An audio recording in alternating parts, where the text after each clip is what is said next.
Hello दोस्तों, सबसे नमस्ते, सबसे प्रणाम। एक बढ़िया लचारी गीत लाए, चटाकेदार, खूब बढ़िया चटाकेदार। और अच्छा सुनाने कमेंट में जरूर बताना। और अच्छा लगे तो कमेंट में ज़रूर बताना। और चारों बहन है, चार बहन गा रहे हैं, सबके चैनल पर जाएगा और सपोर्ट भर भर के सपोर्ट करना। और लाइक जरा भुला न जाना, लाइक जरूर कर देना।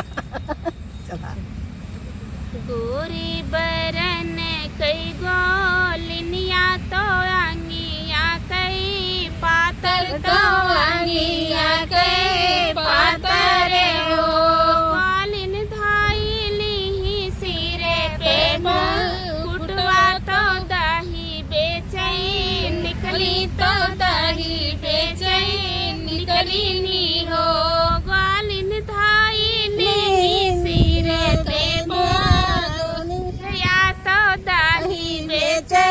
निकली तो दही बेचे निकली नी हो गोलिन धाइली सिरे पे गरिया तो दही बेचे निकली तो दही बेचे निकली नी हो गईले दूसर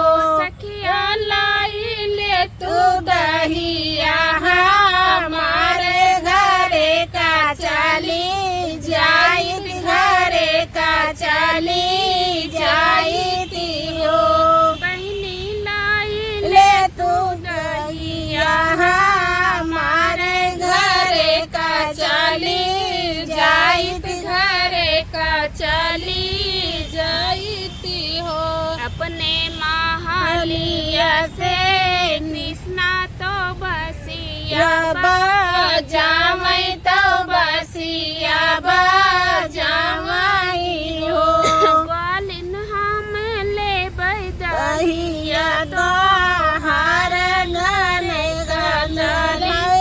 जाऊ घरे का चली जाऊ हो गोलिन हम ले दहिया तो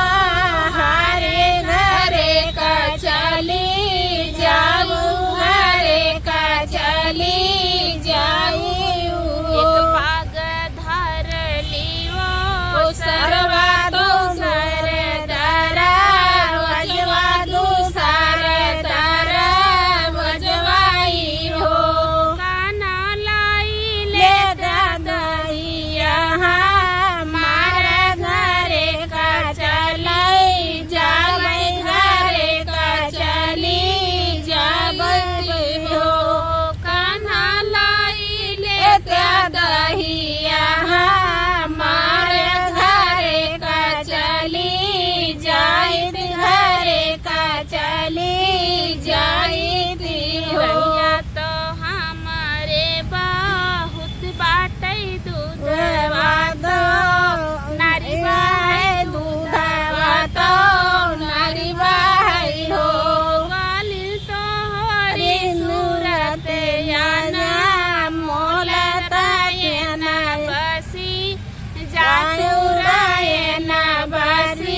छोलत होई है हो